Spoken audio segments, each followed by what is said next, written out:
Hi, I'm Mac McCarthy, and I help people with their breakups. And today we have an interesting topic: what keeps you stuck after a breakup? Sorry, I'm about 30 minutes late for my scheduled time to start, but I think you can deal with it out there. Actually, I had two live coachings this morning, and one of them just ran over, which was my pleasure. The client comes first. So if you want to unpack your breakup in a live coaching session, go to writemac.com, sign up for an hour, 2 hours. If you don't find it useful or helpful, I will give you your money back. If you want to send in your breakup story, go to writemac.com, and I also can read that in a private video response or a public one. If you like this video, throw a like. If you don't like it, it's better to have an opinion. And if you want to give some comments down below about this topic, please contribute. What keeps you stuck after a breakup? It's an interesting topic. And you might be surprised by some of the things I've listed. And honestly, not all these things, because there's not one thing. I wrote in the schedule, what's the one thing that keeps you stuck? The one thing that keeps you stuck is unique to you as an individual. And so there's not one thing. No closure, I guess. SMS Productions, thanks for that. No closure. I didn't write that in there, actually. So I'll get to that and give you my take on no closure idea, because a lot of people say, I just need closure. And the reality is, when you broke up, wasn't that the end? We'll get into that, though. Thanks, SMS. I'll talk about that as a subtopic to this. So let me start out with this. What keeps you stuck after a breakup? Here's one: bad job. What? What do you mean bad job? How does my job or my career or what I do for a living contribute to my breakup and how I recover? The short answer: a lot. If you're in a job, a career where you spend 30 hours, 40 hours a week, and this is part of your identity, I'm a teacher, I'm a breakup coach, I'm proud of those things, okay? I'm proud and privileged to do those jobs. If you're at a job where you don't like where you're at or where you work, and you don't have a plan of getting out, when you break up, it's going to be double tough, because the job that you were going to every day that you don't like, or you don't like your colleagues, or you have issues with, you having a good partner that you can come home to, or even a subpar partner to come home to, it really helps even that out. And so when you get into the reality of, I'm broken up, let me look at my life as an individual, and you have a job that's something you don't like doing or spending your time at, that is going to escalate the breakup haze a lot. And so when I talk to people and they go, I love my job, I'm like, that's really going to help you out, because you can dive into your work deeper. You can use that as an outlet. So if you're stuck after a breakup, look at your job or your career and how much joy, how proud you are of what you do. And a lot of people think about the financials. Financials are important, but I would say being proud and privileged and significant in what you do. It's important to the world. It contributes something. If you're not doing something like that, it's time to not necessarily quit your current job, but develop a plan where you're like, this is what I really want to do. What do I have to do to get there? Problem-based. So there's two types of people in the world. You could say negative and positive. You could say glass half full, glass half empty. There's a book called, I believe it's called Mindset by Carol Dweck. I think she's done a ton of research, and she basically comes down to, there's problem-based and solution-based people. This doesn't mean you're negative or positive. It means that when a problem arises, you look for solutions to the problem rather than talk about the problem over and over again. Now, you know people that when they have a problem, and I was one of these people in the past quite a bit, and I still can be, and I catch myself. But I also knew solution-based people are much more successful. And if you're a negative person and you run into these people, they'll surprise you sometimes, because they start giving you solutions. They start working out problems, and you're like, wait a minute, I just want to talk about the problem. If you're a problem-based person, that means that you like to dwell on the problem and almost feel like the problem's unfixable, then you're going to be more stuck in a breakup. How do you get through that? Maybe read the book Mindset by Carol Dweck as a starter and realize, how do I look for solutions? So a lot of times when I talk to someone in a live coaching call, I'll say, this is solution based. You're putting out $125 to talk to me for an hour and get this all out in the air. And you're going to see what happens, because you're looking for solutions. You're feeling that it's not fair. He cheated. I didn't end up with anyone. That's not fair. I never cheated. She got the house and the kids. That's not fair. At some point, you're going to have to neutralize not fairness to this is the world. This is what goes on. You're going to have to find a way to interpret what wasn't fair in a way that you can live with it, not necessarily a positive way. So what does that mean? You don't have to be happy with it, but you got to be okay with it. You got to go, some of these breakups, sometimes I have to tell people this might have been a blessing in disguise, because if this relationship continued, it might have gotten worse, or it might have just happened at a different point. Sometimes the way a breakup goes down, I'm like, if this didn't happen now, it might have happened later on, because this is part of this person's character. The idea that something's not fair, unfortunately, is part of life. And you learn from these unfair things. And you have to look at beyond relationships. How many times has there been something that wasn't fair? Again, you don't need to somehow make up some shit where you go, oh yeah, like oh, it's fair and I'm happy with it. No, but you could say, this shit's not fair, man. This isn't right, but I'm going to move on. I'm going to move forward. I'm glad I learned some stuff from this. I'll never do this again. What's up, Skinner? How you doing, bud? What keeps you stuck after a breakup? Being unclear about why and what happened. I haven't had this in a breakup before where I wasn't clear on what happened. I haven't been happy with it, but getting clear, if you're unclear, actually probably takes time away from each other. And this is where no contact actually helps out a lot, is when you're sitting alone for long periods of time, pondering what went down in the relationship, write out your story, send it into writemac.com, or send it to another breakup coach, or just keep it for yourself. But if you're unclear, write out the whole story, all the events, and get it all out. And then see if you can get more clarity from that. Also consider talking to someone that's non-biased, outside source, that you can get their opinion, someone that you respect, not necessarily your barber or your friend that's been in a divorce 3 times and hates women, et cetera, et cetera. If you want clarity, go to people that have clarity in their own life. What keeps you stuck after a breakup? Just doesn't make sense what went down. This is, again, a situation where you might want to write out the story and talk to someone like myself about it and maybe unpack it in a way that you look at it in a different lens, and maybe you can get some things that you weren't getting when you're just thinking about it in your head. What keeps you stuck after a breakup? Asking yourself why again and again and again. The reality is a lot of times you know why, but you don't like the why. So you try to reshape it into something that is more comfortable for you, depending on the kind of person you are. If you're a blameful person or a victim-based person, then your why is probably going to come down to something that they did wrong. If you're a person that is self-deprecating, your why is probably going to come more towards putting yourself down. But if it's something that you just don't understand, maybe you didn't know that person as well as you thought you did, and probably the relationship isn't as deep or strong that you thought it was, and this could be a difference in opinion. What keeps you stuck after a breakup? You just cannot accept what they did and what happened.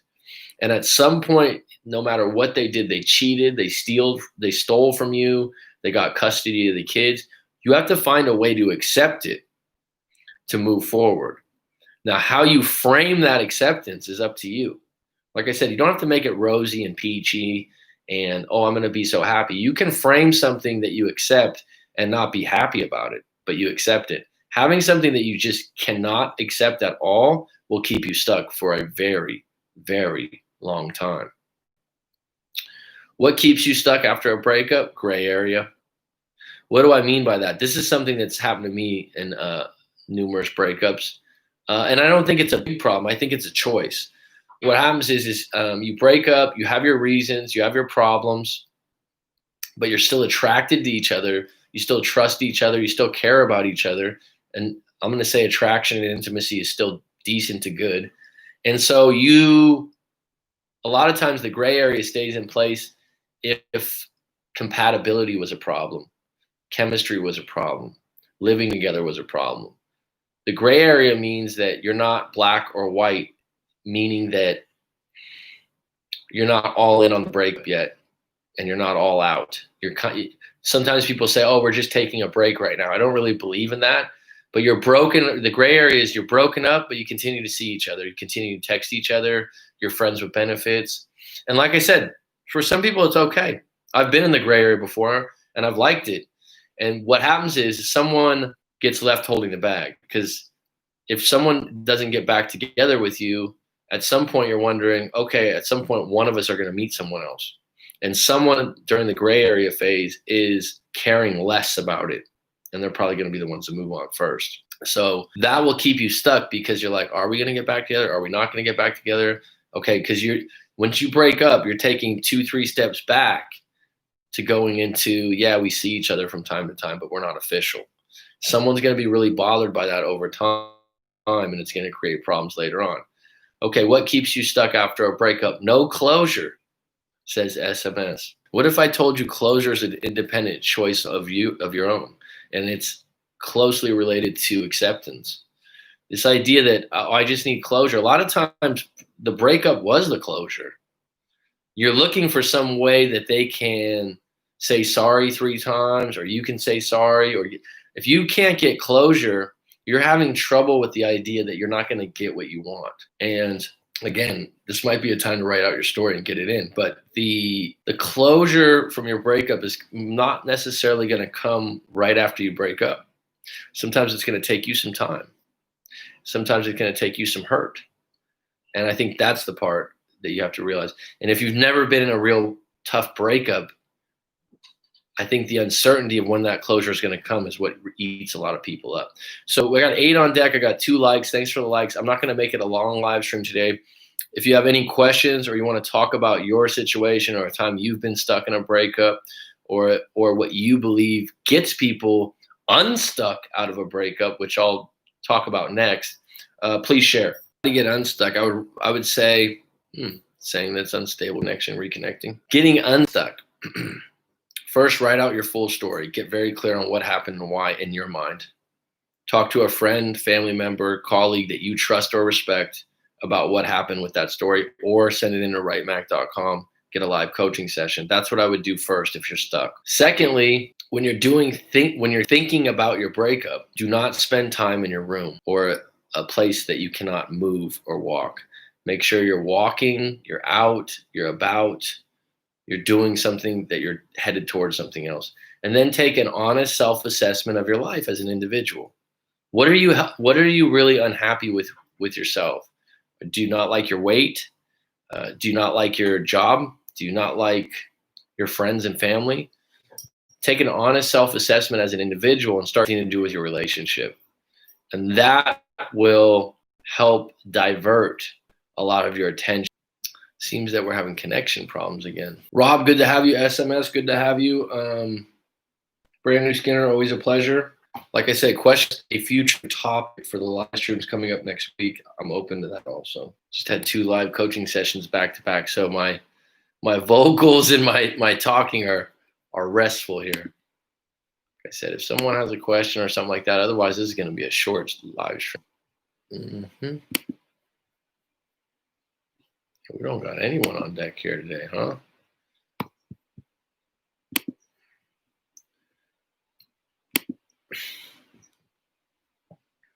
Wake up, move away from your town, your area, wherever. Get a fresh start somewhere.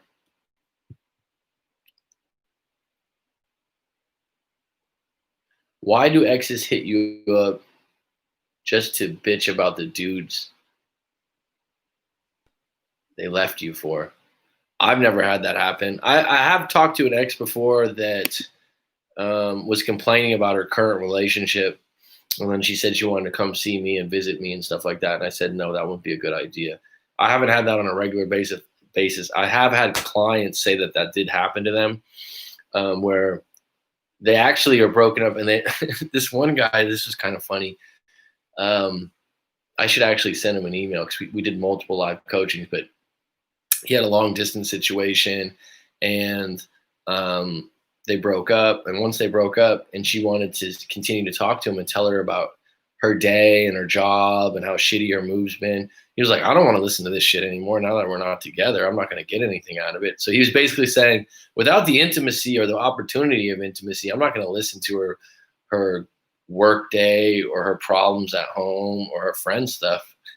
And it was just so funny because he was so serious. He's like, I'm not going to listen to all this shit. There's no cherry on the sundae at the end of the day.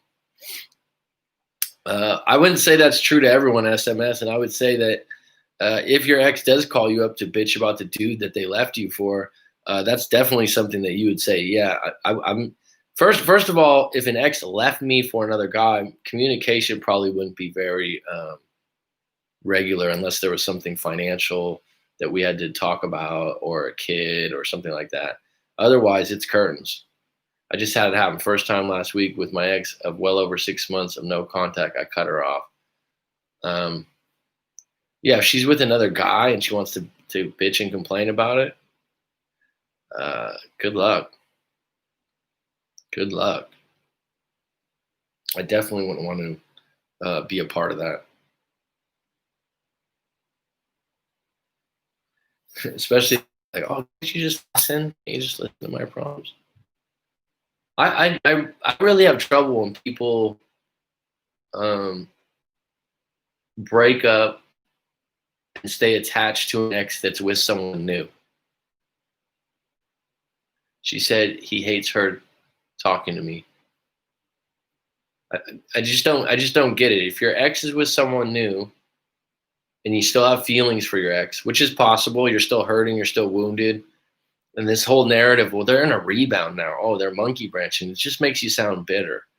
It hurts, it upsets you, but somehow being in the background or keeping tabs on their new relationship, it's probably one of the weakest things you can do. Being hurt and upset by it on your own time in your own way, totally understandable.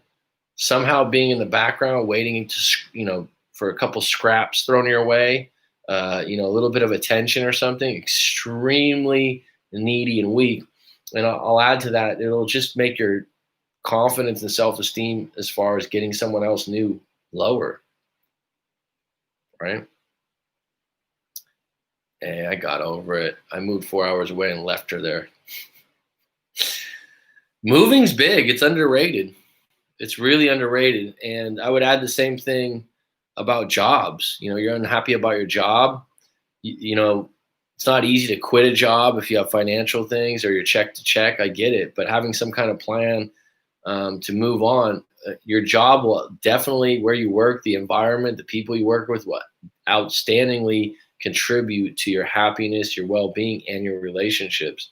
Where you live will contribute to how happy you are with your life, your activities, and different things like that, and it will contribute to your relationship.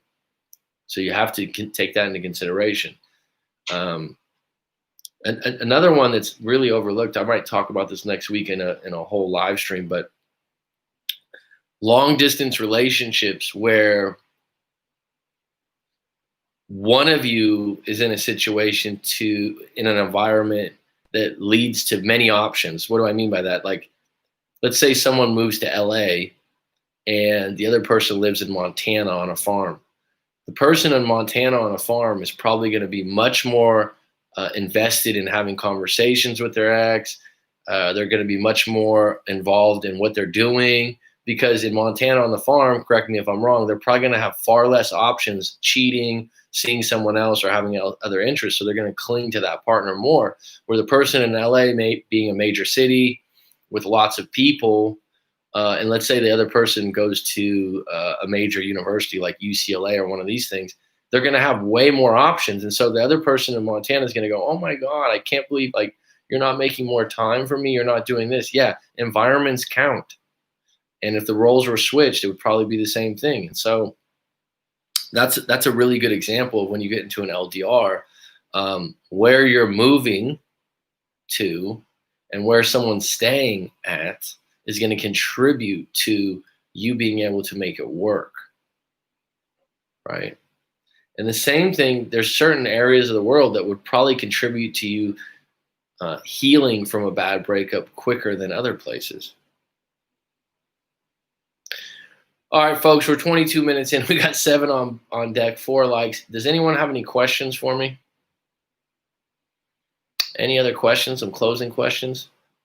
But it felt bad. I left her there, but it felt bad finally talking to her. She hasn't progressed one bit. But she broke up with you because you said, why do exes hit you up just to bitch about the dude she left you for? She left you, so I don't know how that would be progress. All right, there's an interesting topic for tomorrow's live stream, which is at what point do you get angry after a breakup? We'll touch base on that 11 a.m. to Indochina time.